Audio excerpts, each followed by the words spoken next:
Voltamos com o Passando a Limpo. Antes de iniciar a conversa com o escritor e filósofo Olavo de Carvalho, os resultados do Campeonato Brasileiro de Futebol. No Pacaembu, Portuguesa 7, isso mesmo, 7, São Paulo 2, 7-2. É a maior goleada do torneio até agora, não foi engano não, 7-2 para Portuguesa contra o São Paulo. No Parque Antártica, Palmeiras 3, Vitória da Bahia 2. Na Vila Belmiro, Santos 4, Flamengo 1, em Campinas, Guarani 2, Goiás 2, em Caxias do Sul, Juventude 1, Internacional 2, no Recife, Esporte 5, Grêmio 0 e em Belo Horizonte, Atlético 2, América Mineiro 0. Você pode participar do Passando a Limpo por telefone, fax ou correio eletrônico. O telefone é 011-8261009, o fax é 011-8261320 e o e-mail é passandoalimpo@rederecord.com.br. Professor Olavo de Carvalho, obrigado por ter atendido ao nosso convite. Eu ia começar com uma pergunta que eu disse que ia fazer, mas vou começar com outra. Eu também me surpreendo às vezes. Acabamos de conversar com o professor Pastore, globalização, economia, regimes políticos, eleições. O senhor acha que a ideologia acabou no mundo? Existe ainda esquerda e direita? O marxismo ainda está vivo? Eu acho que ideologia não acabou, não. A história de, inclusive, dizer que o comunismo acabou, isso é um mito, né? Eu acho que ideologia é um componente central da história humana. Enquanto existir pessoas que queiram agir, enquanto existir poderes, tá certo, que querem determinar o curso da história humana, e enquanto eles discursarem, haverá ideologias, certamente. Né? E o senhor acha que o comunismo ainda existe na prática? Eu creio que sim, ainda é uma força atuante. A gente está vendo agora na Rússia que eles ainda têm um poder de pressão muito grande. E, além disso, existe o que nós podemos chamar de comunismo residual. Quer dizer, que são princípios e conceitos marxistas que continuam atuando de uma maneira quase que subconsciente na avaliação que nós fazemos das coisas. Por exemplo, a ideia de que a luta de classes conduz à história, de que o fator econômico é predominante. Hoje praticamente todo mundo pensa assim. Mesmo pessoas que não são marxistas e muito menos comunistas, ainda tem essa tendência, né? É isso que Então, o senhor acha que imaginar que a história tem uma grande influência do poder econômico, da vida econômica, é sempre marxismo? Não, mas onde é um hábito, é um viés que é inaugurado pelo marxismo, né? E se torna uma coisa um pouco limitadora na medida onde as outras hipóteses são excluídas. Por exemplo, isto é o que fala, por exemplo, Alain Peyrefitte, no livro A Sociedade de Confiança. Ele diz que todos nós somos marxistas inconscientes. Quer dizer, que não submetemos ainda a um reexame este pressuposto marxista do predomínio dos fatores econômicos na história. Por exemplo, esse mesmo livro do Peyrefitte é uma demonstração da falácia desse pressuposto, né? Quer dizer que as ideias, a parte cultural, a psique, tudo isso tem uma força muito mais determinante do que a economia, mesmo porque até as ideias se tornarem realidades econômicas passam muitos séculos. Tudo aquilo que é feito na economia foi pensado muito antes. Quer dizer, que é a cultura, é a inteligência humana que cria, vamos dizer, o quadro de possibilidades dentro do qual a história vai se desenrolar. Professor Olavo, boa parte da inteligência, chamada inteligência brasileira, é e era de esquerda muito marxistizada. Alguns professores até escreveram teses, escreveram livros inteiros e defenderam posições marxistas ou filomarxistas. Repentinamente o Brasil, junto com a queda do Muro de Berlim, dá uma grande virada e muitos deles hoje estão no poder. Inclusive notórias pessoas que ocupam posições extremamente importantes na vida brasileira. O senhor acha que eles se converteram ao capitalismo? Médio. Na verdade, o que não só o Brasil, mas parece que o mundo todo hoje caminha por uma espécie de síntese, no qual, por um lado, há um predomínio da economia liberal, mas o impulso, o anseio socialista se descarrega, então, em outros setores da atividade, como a saúde pública, educação e a cultura, sobretudo. Então, nós estamos vendo essa mistura de economia capitalista com uma cultura socialista. Mas o senhor acha, por exemplo, que se preocupar com educação e se preocupar com cultura e com saúde é patente esquerdista? Não, mas acontece que desde o advento de um cidadão chamado Antônio Gramsci, a cultura se transformou no meio principal de acesso ao poder.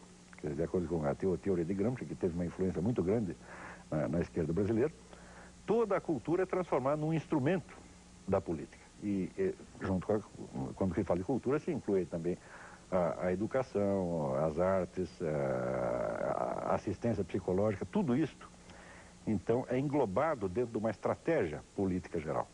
Então, não há mais autonomia cultural. Quer dizer, que a iniciativa da busca de conhecimento, da discussão de ideias, está todinha condicionada de maneira direta e muito brutal a um interesse político. Né? O senhor acha que ainda está no Brasil totalmente condicionado? Bastante. Eu não saberia avaliar, porque isso aí essas coisas a gente compreende uns anos depois que se passaram. A gente precisa ter um certo recuo para perceber o estado de coisas, né?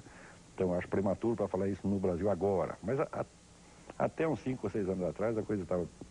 Eu acho que toda a nossa vida cultural estava politizada. O senhor acha que o presidente Fernando Henrique Cardoso pensa diferente do que ele pensava, por exemplo, nos anos 60? Substancialmente não. Quando ele diz que ele é um social-democrata, bem, é o que ele sempre foi. Quando diz que é um gramsciano, sempre foi. Mas eu não acho que ele mudou. Eu acho que apenas se rendeu a certa evidência, tá certo, do sucesso da economia capitalista. Isso aí ele não pretende mais vencê-la. Agora, quando se fala de social-democracia, existe o que eles chamam de socialismo democrático. O socialismo democrático tem um verniz de social-democracia, mas não desistiu, no fundo, de tomar o poder, inclusive pelo uso da força. Então, há os sociais-democratas sinceros, entre os quais eu incluo o presidente da República, e há os que se fazem de social-democratas, mas são o que eles mesmos chamam de socialistas democráticos, democratas socialistas. Na sua opinião, o capitalismo está naufragando no mundo também? Não, de maneira alguma, mas o capitalismo é estado puro, o capitalismo liberal não existe mais. Na verdade, nós temos hoje uma economia bastante dirigida. Desse ponto de vista, eu vejo o mundo de uma maneira um pouco negativa, porque nós vemos que o tipo de economia que vai se montando no mundo hoje, de maneira globalizada, não é uma economia capitalista, não é uma economia liberal, mas é quase uma economia fascista, quer dizer, um capitalismo monopolístico, tá certo? Com uma tendência dirigista e centralista muito grande. E corporativista. E corporativista, tá certo? E neste sentido, tanto quem se diz de direita quanto quem se diz de esquerda está contribuindo exatamente para isso. E o senhor acha que nós caminhamos para onde? Nós, o Brasil? Não, no mundo. E eu acho que nós estamos indo para pelo menos uma economia de tipo, digamos, um fascismo globalizado. Isso é bom? Não, de maneira... não precisa nem explicar, tá certo? E eu acho que isso é uma coisa temível, tá certo? É evidente que não será um fascismo truculento como já tivemos uma fascismo amostra. Por causa das corporações, fascismo por causa do dirigismo. Por causa quer dizer, é um pseudo-capitalismo, na verdade, um capitalismo monopolista, tá certo? Centralista, planificado, e onde toda a cultura, os valores, os hábitos humanos são todos moldados para isto. Quer dizer, não chega a ser um comunismo, mas é um fascismo. E admitiria, por exemplo, discordâncias internamente? Quer dizer, vai ao ponto de admitir a oposição? Eu não sei se haverá espaço para isso dentro de alguns anos. A gente vê que a margem das discussões parece estreitar a cada dia, não é isso? E a margem para o exercício da inteligência diminui a cada dia. Né? Eu não quero ser apocalíptico, não quero ser profeta da desgraça, mas parece que está indo para esse lado, né? Então, nesse sentido, as ideologias de esquerda e direita, elas representam como que duas alas de um processo único, que está indo, de qualquer maneira, para uma centralização. A tese, aliás, não é minha, a tese é de um livro de Bertrand de Jouvenel, que eu considero o melhor livro de ciência política que alguém já escreveu, que se chama Du Pouvoir, sobre o poder. E onde ele, examinando a história do Ocidente dos últimos séculos, ele diz o seguinte: haja o que houver, sempre o poder sai mais poderoso. Quer dizer, o poder está sempre mais centralizado e sempre mais distante, né, do cidadão comum. Se nós vemos, por exemplo, qual o poder que tinha o senhor feudal sobre o camponês? Total. Total pela lei, mas que instrumentos efetivos ele tinha? Econômicos? Ele era o dono da terra? Não, de jeito nenhum. A legislação previa tantos limites ao exercício desse poder que, na verdade, ele ficava reduzido a uma superioridade muito pequena. Agora, se você pegar um governante de hoje, o governante de hoje tem poder total sobre populações inteiras. Não, quer dizer, então, na sua opinião, o senhor feudal tinha menos poder? Certo, não, isso não é um equívoco no qual eu incorro também. Não. O senhor feudal não tinha quase poder nenhum se comparado com o governante atual. Ele tinha mais direitos por lei, mas não meios de exercer o poder. Essa a confusão toda vem de que, geralmente, a nossa cultura tende a identificar a história jurídica como se ela fosse toda a história. Então, Pela história jurídica, você vê que os direitos da população foram se ampliando. Mas se nós, em vez de atentarmos para a história jurídica, nós fizermos a história dos meios de poder, dos meios efetivos de poder, então o governante atual, ele é quase um deus. Mas esse poder emana do povo?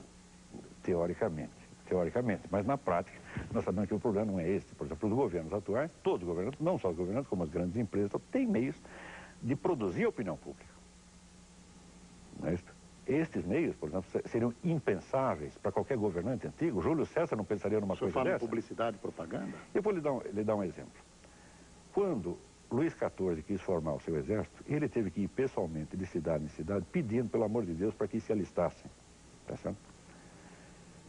E conseguiu formar um exército de 144 mil pessoas, que era o maior da Europa. Quando veio a Revolução Francesa, então se criou o recrutamento militar obrigatório. Em questão de algumas semanas, você tem um exército de 1 milhão de pessoas. E quem não quisesse ser alistado, ia para a guilhotina. Hoje, por exemplo, o serviço militar nos parece uma coisa inteiramente normal. Quer dizer, nós nos acostumamos com este privilégio da autoridade, então já não nos parece opressivo, porque nós nos acostumamos com tudo. Mas quando chegam, então, esses grandes regimes totalitários do século XX, nazismo, fascismo, comunismo, bom, esse tem o direito de fazer o que quiser conosco. Quer dizer, diz aonde você vai morar, diz aonde você pode trabalhar, com quem você pode casar. Quer dizer, há um controle muito grande que os governantes da antiguidade, da Renascença, da Idade Média, da antiguidade, nem poderiam imaginar. Júlio César nunca pensou, tá certo, em ter, vamos dizer, um poder, por exemplo, de deslocar, digamos, 60 milhões de pessoas, como fazia Stalin, né? Temos que tirar esse sujeito daqui e botar lá. Essa ideia nunca ocorreu a Júlio César nem a Átila Uno, e lhes pareceria monstruosa, na verdade.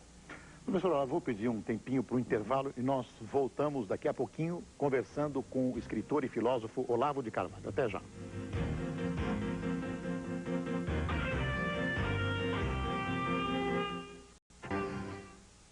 Você pode participar do Passando a Limpo por telefone, fax ou correio eletrônico. O telefone é 011-826-1009, o fax é 011-826-1320 e o e-mail é passandoalimpo@rederecord.com.br.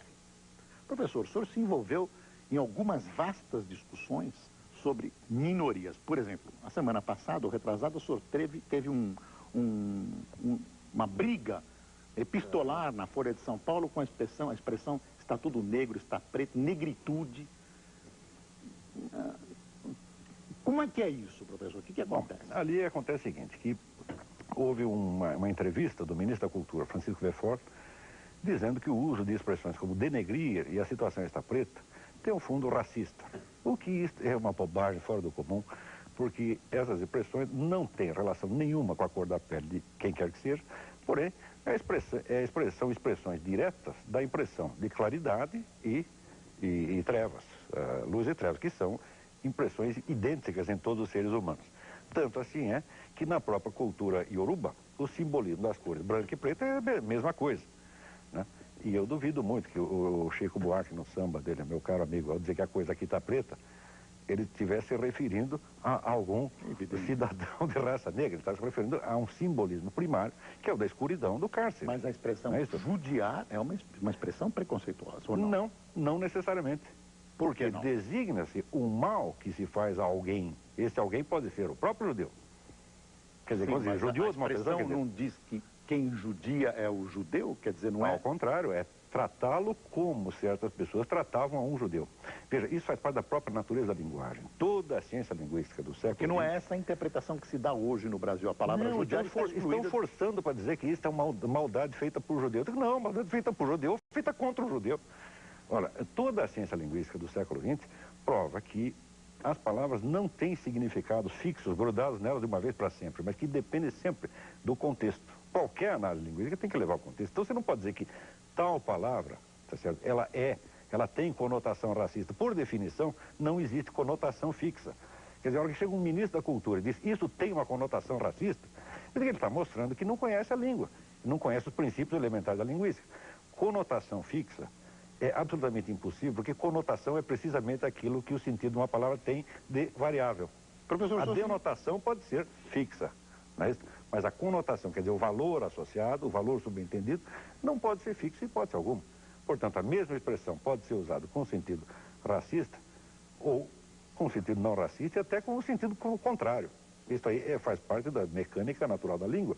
Muito me espanta que tanta gente hoje ignore ou finja ignorar uma coisa dessa. Professor, o senhor manteve uma imensa polêmica com o reitor da PUC do Rio, porque 3 jovens escreveram um artigo num jornalzinho estudantil, o Individualista. O indivíduo. E acabou havendo, e que foram considerados racistas, e evidentemente não eram, não são.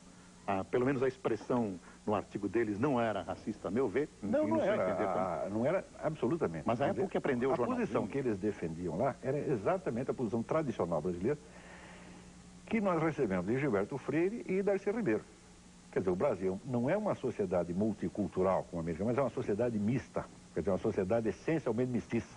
Tá certo? Nós temos quase metade da nossa população é mestiça. Ora, fica evidente que o problema das raças aí não se coloca de maneira idêntica ao que se coloca numa sociedade multicultural como a americana, onde há guetos separados, onde o pessoal de uma raça tem os seus representantes políticos, não conversa com o vizinho e assim por diante. Ou seja, o diálogo entre raças numa sociedade multicultural como os Estados Unidos é um diálogo político, feito através de seus representantes da sua elite. Agora, aqui não. Aqui o convívio das raças é feito diretamente.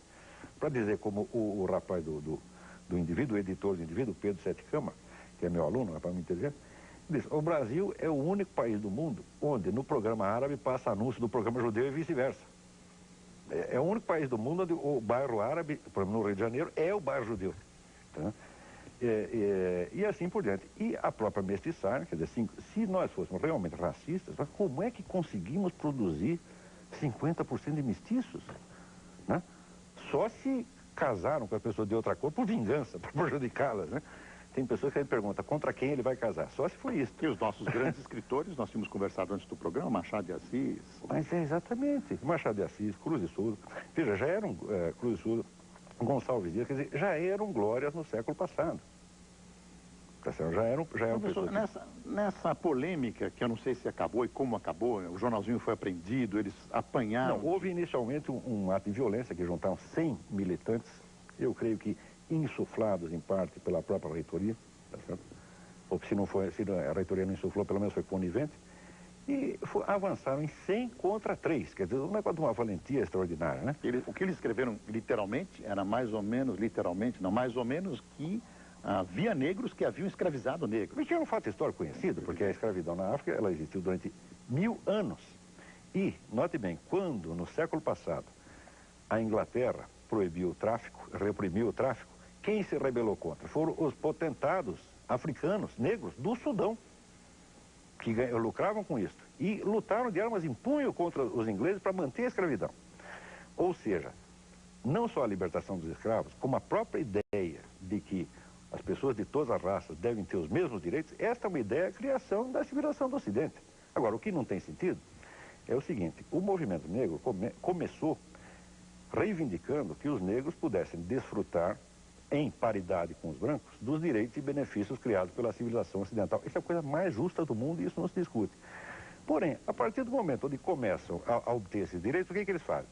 Começam a exigir que esta civilização que lhes deu esses direitos seja condenada e que sejam exaltadas, em contrapartida, as culturas africanas que eram escravistas, tirânicas, tá certo?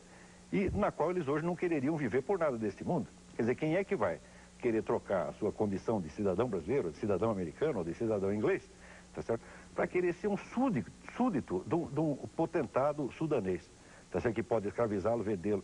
Quer dizer, não tem sentido. O senhor acha que o movimento negro no Brasil está copiando esse movimento negro americano? Não maciçamente ainda, mas já está. A gente já vê uma certa tendência nisso aí. Só que para os americanos ainda se entende esta demência pelo fato de você ser justamente uma sociedade multicultural, onde as pessoas já não se compreendem umas às outras. Mas nós que estamos aí na mestiçagem há 4 séculos, nós não temos o direito de ser tão burros assim. Nós não temos o direito de não nos compreender mutuamente desta maneira. Tá vendo? Professor Olavo, essa conversa leva a outro ponto. O senhor acha que a universidade é um lugar de exercício de ideias e de liberdade hoje no Brasil?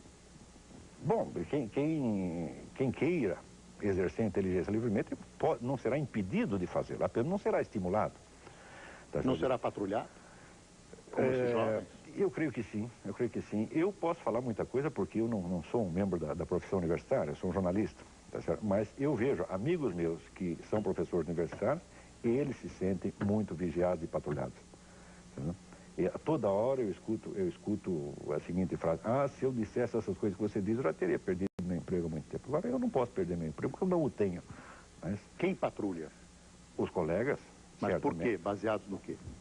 Primeiro no corporativismo, tá certo? E na intocabilidade da elite acadêmica.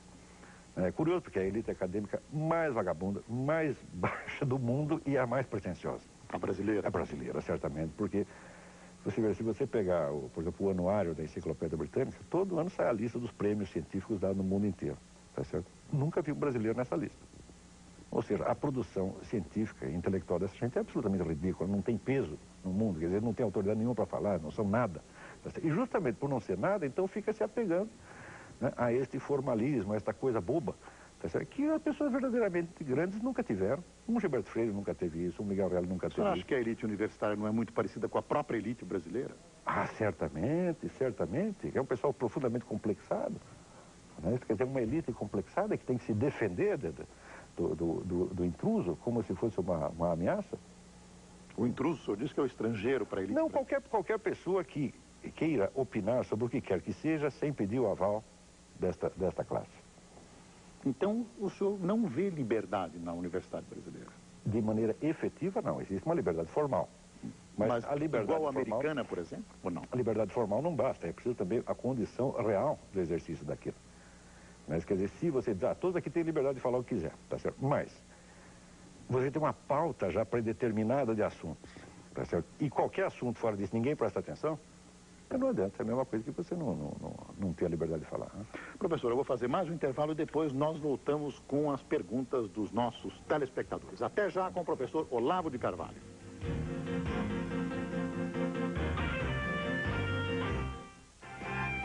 Passando a limpo, entrevistando o professor Olavo de Carvalho, que é escritor e filósofo. Professor, vou fazer as perguntas dos telespectadores para as quais eu peço respostas rápidas. Temos 15 minutos.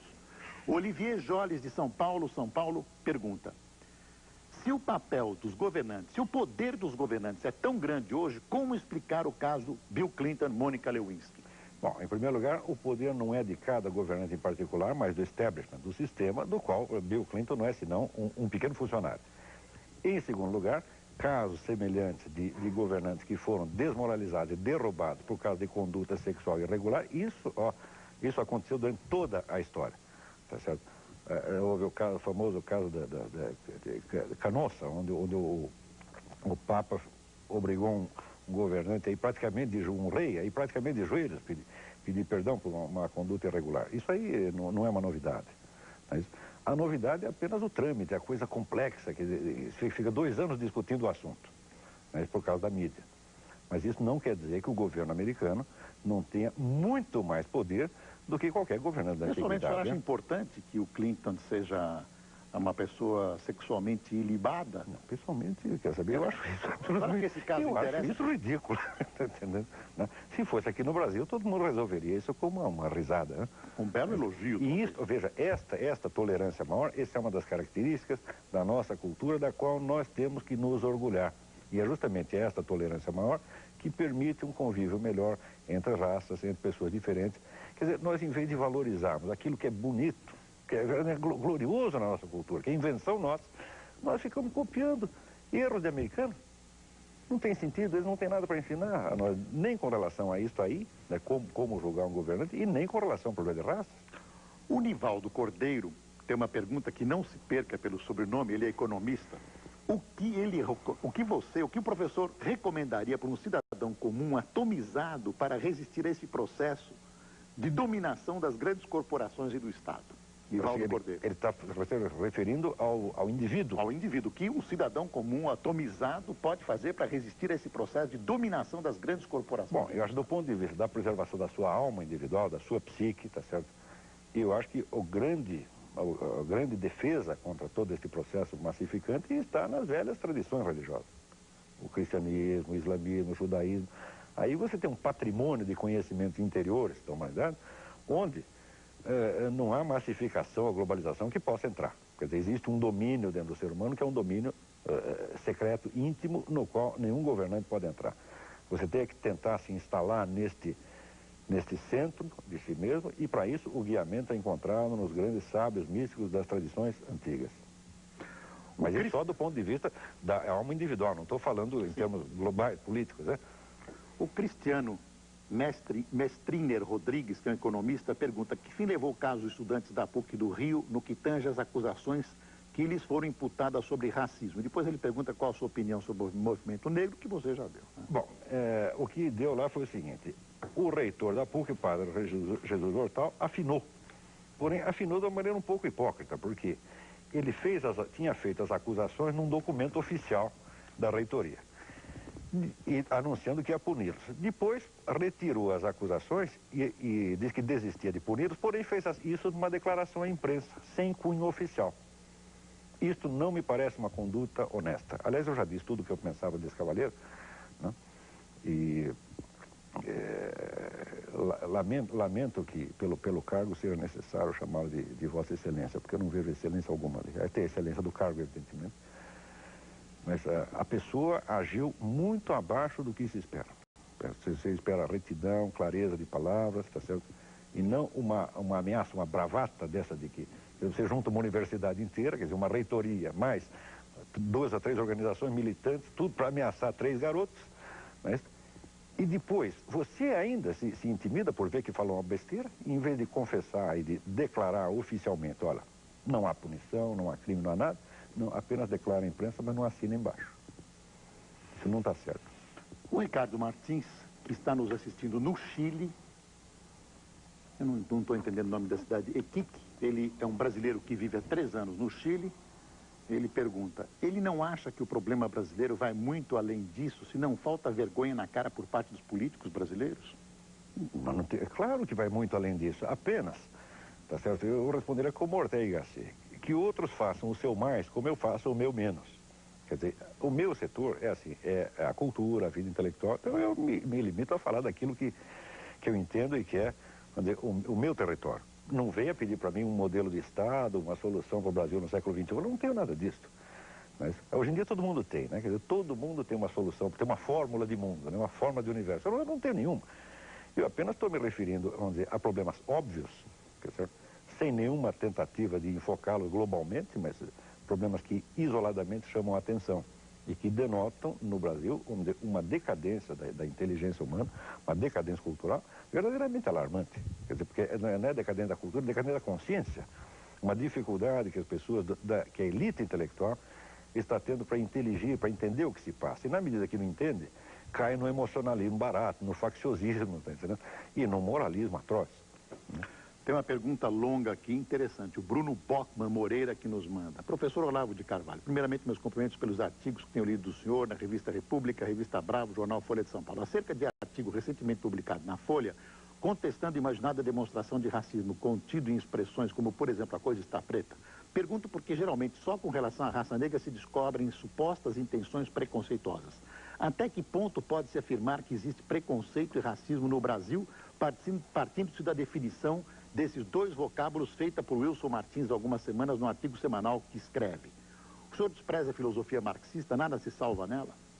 Não, são 2 perguntas. Vamos por partes. Primeiro, o preconceito é uma coisa, o racismo é outra. Quer dizer, o preconceito é uma atitude interior que você pode carregar dentro dele sem que você jamais saiba. Eu acho que o preconceito é um direito humano. Todo mundo tem direito a ter preconceito contra quem quiser. Tem um monte de pessoas que tem preconceito contra mim, eu não acho que elas estão erradas, não. Se, para nós nos livrarmos... Tem contra mim, eu acho que estão erradas. Estão erradas. Eu acho que estão erradas. Mas elas têm o direito de achar que isso é um preconceito seu. Tem o direito. Tá, quer dizer, o preconceito é simplesmente um resíduo da burrice humana. Nós não podemos fazer uma lei que proíba a burrice humana, que proíba a covardia, que proíba vamos dizer, a maldade interior, tá certo? Eu acho que é melhor conviver com um pouco de preconceito do que você fazer um super Estado que, a pretexto de proteger uns contra os outros, oprima a todos igualmente. Este é que é o grande problema. Quer dizer, eu não acredito no Estado-mamãe que vai proteger todos os garotinhos, né, amarrar a mão de todos eles. Isso não é bom. Em segundo lugar, o Brasil não precisa disso. O Brasil já mostrou a sua capacidade de ser uma sociedade mista, onde as pessoas convivem sem violência, sem maldade. Quando se alega, por exemplo, a diferença de nível econômico entre a população de brancos e pretos, e se mostra isso como sinal de discriminação, de que isso prova apenas desconhecimento da história. Por quê? Entre a abolição dos escravos e o primeiro surto industrial, passaram-se 40 anos.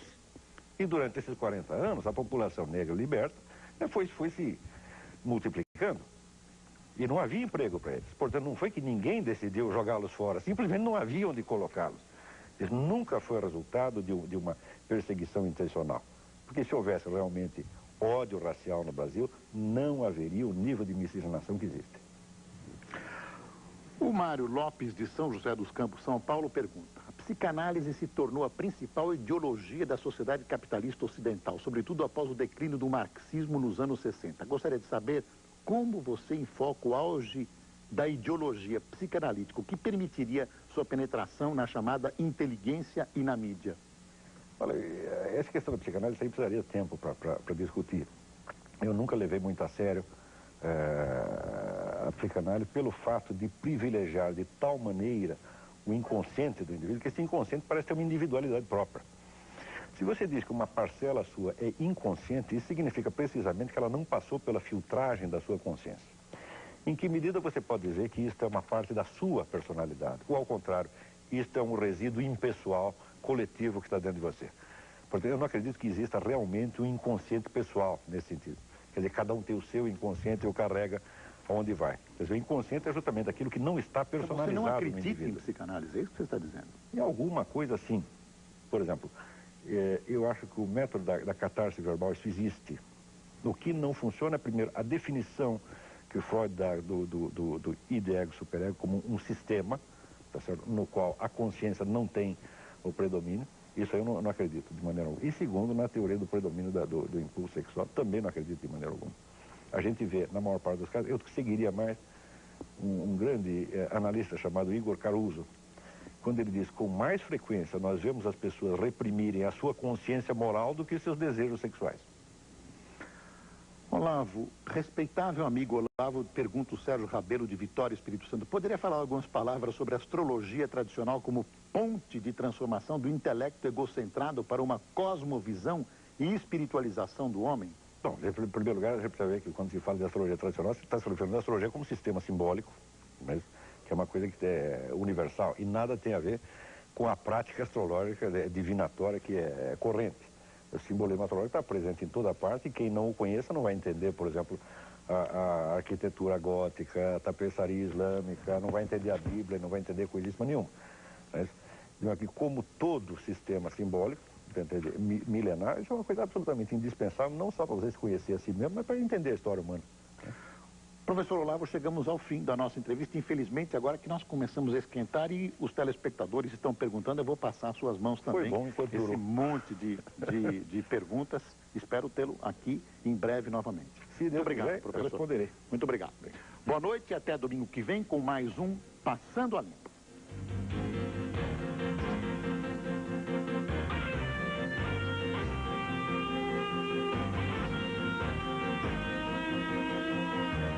Informação, variedade, prestação de serviço. Fala Brasil, amanhã, 8 da manhã.